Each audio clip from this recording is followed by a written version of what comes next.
Welcome back to this new episode of the IR Strikes Back.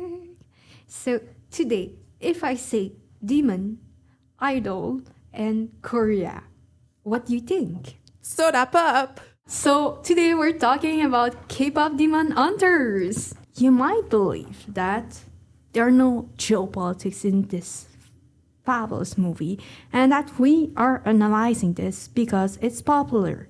But this is where you're wrong. Because you need to listen to the episode about Wednesday. Yes, so go check that. In Wednesday, we talk about the fact that the American soft power borrows South Korean soft power.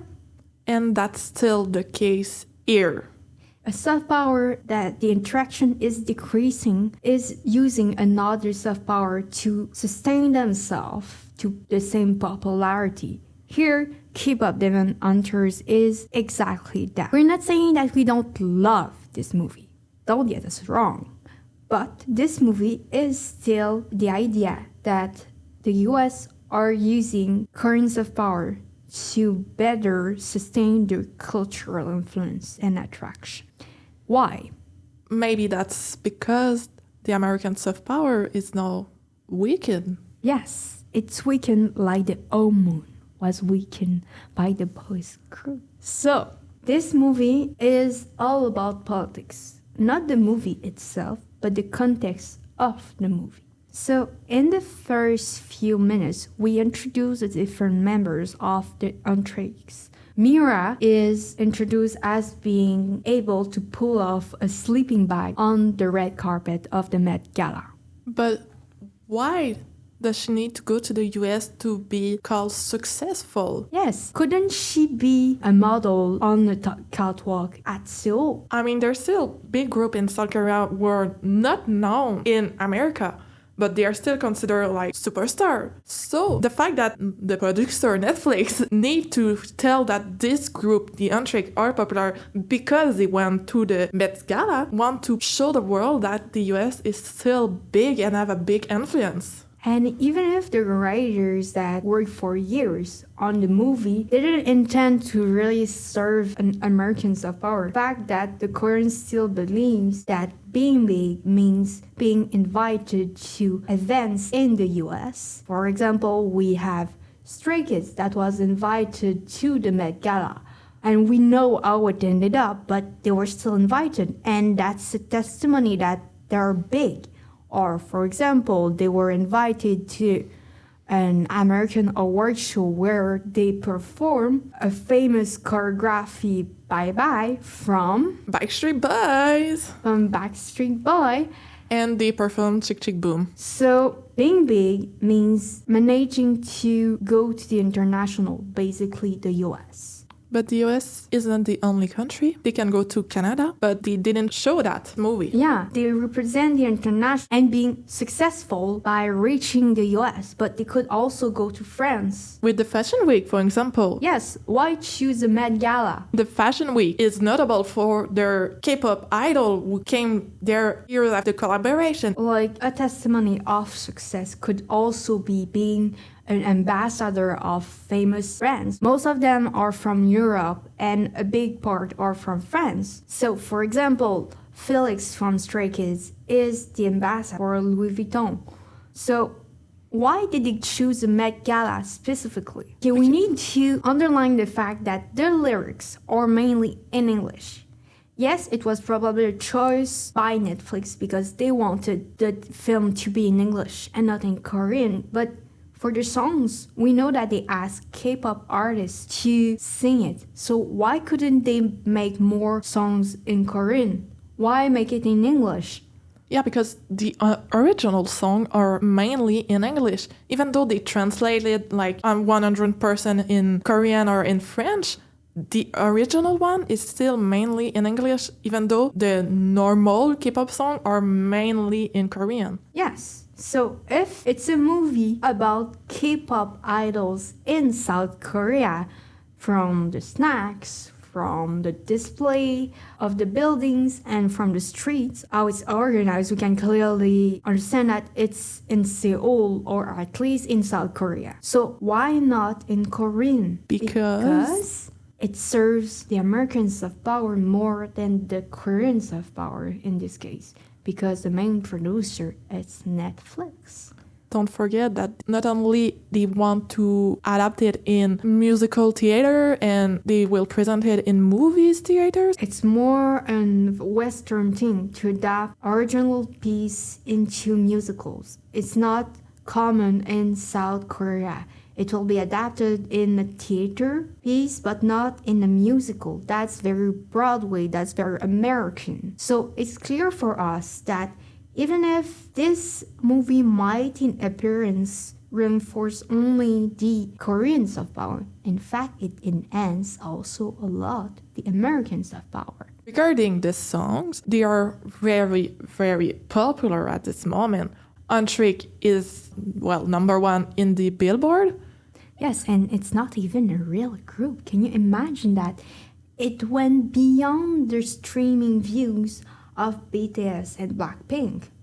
That's crazy. And can we make some links with the song they sing and real K-pop song? In the first song, Zoe is rapping. She said, "Mirror, mirror on the wall." This song made me think of the song "Mirror, Mirror" from Millie featuring F-Hero and Changbin from Stray Kids. And it's not the only reference to a K-pop song that we have in this movie. And not only is it a reference to K-pop songs, it refers also to Snow White with the evil queen that asks her mirror, who is the most beautiful woman? So it's a reference to K-pop songs and it's a reference to Western culture because Zoe says, "Mirror on my phone, who's the baddest?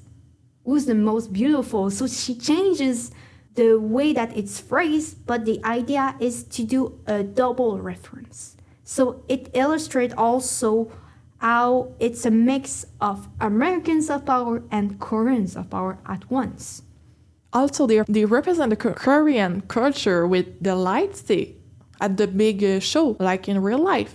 They represent the codes from K-pop, from big concert. For example, concert of Stray Kids. At the concert of Stray Kids at Toronto, all the fans had light stick, knew the chants, and there were extreme fans also that are represented in this movie. So they showcase a part of the Korean culture in that aspect. But when we see the girls eating snacks after the concert and saying that they're going to take a 2 weeks break, which didn't happen, we see that the snacks are pizza, popcorns. That's not very Korean. That's very American. That's very Western. Yes, there's ramen also. But can we talk about the fact that there's pizza but written in Korean? Which is also a very visual example of the mix of the two soft powers.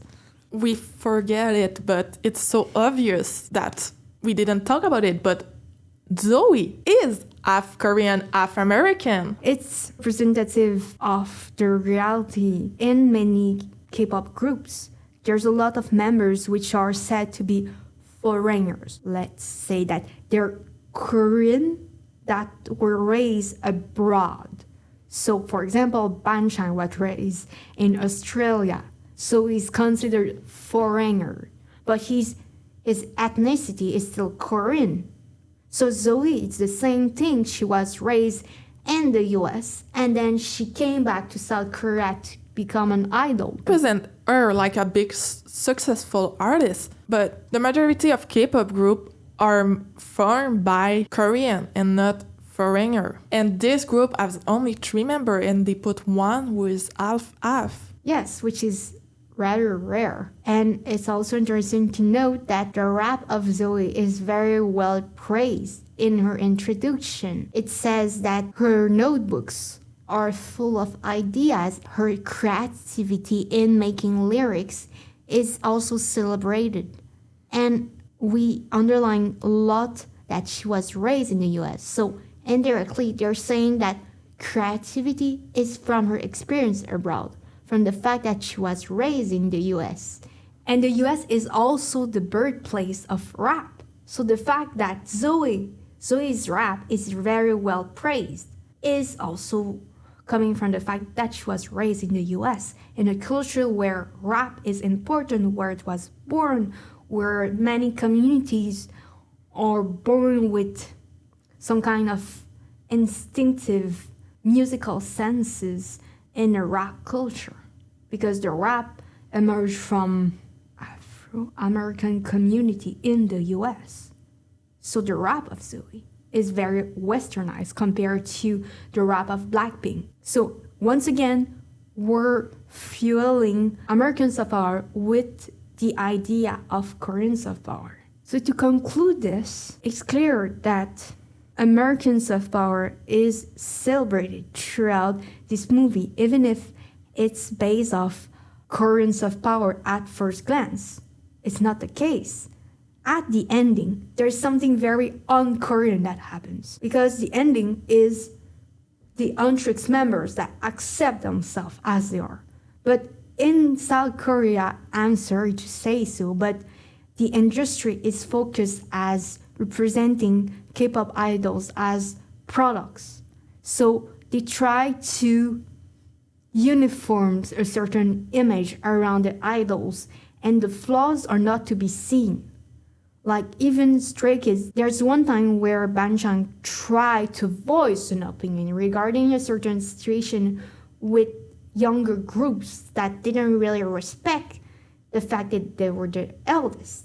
And at that point, he had to apologize for making that comment, even if it didn't target anyone, because it's not accepted in the K-pop industry to have individual personality as idol as the same way as American singers. We can see Selena Gomez saying, "Oh, I'm not with Justin Bieber anymore," and a big drama surrounding it. But in K-pop industry, it's not possible. So in the K-pop industries, it doesn't answer to the same codes as the American culture. So the fact that the big happy ending of the Untrix is all the Untrix accepting themselves as individual and not as products is more inspired by the American culture. Because in Korea, you'll never see it. Like idols hides their tattoos. So the fact that Rumi, yes, she's a half demon. Yes, that's part of the story. But the fact that she exposed her bare skin with marks, demon marks, which makes me think of tattoos to the world, and that at the end we see a billboard of her exposed with her kind of demon tattoos. That's anti-K-pop.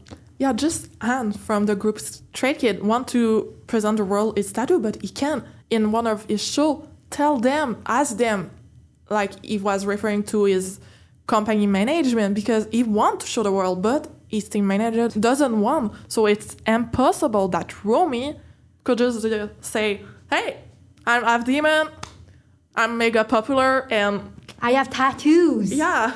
That's impossible. So the ending brings us back to a more westernized way to see the musical industry.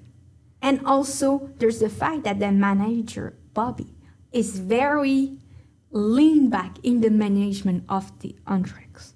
There's no regime, there's no intrusion in their personal life. He's a manager, but he's very focused on doing what the girls want, which is very unlike any K-pop industry. That's more like how a manager would manage American artists, because the focus is on what they want and not what the company wants, because they produce the art, whereas K-pop industry, they're trying to lean more being open to the ideas of the artists, but mainly they're a product of several PR teams that get together and creates the world K-pop group. It's not just the idols, and we can see that once they step out of this big industry that feeds the popularity of the group, some of them, their popularity decreased and their creativity decrease. If you watch the songs of Blackpink before their most recent comeback and compare it to their most recent comeback, this is two worlds about. I don't say that it's not good, but it's very different because there's less of a big team behind them to make this work. So we believe that this movie, as much as it's very good and we like it, very clear manifestation of the American soft power feeding on the Korean soft power underneath all that beautiful movie. If you liked this episode, share and subscribe. And if you have any Korean friends, share it to them and tell us if you find our analysis accurate or not. So, hope you enjoy it. Yes, bye!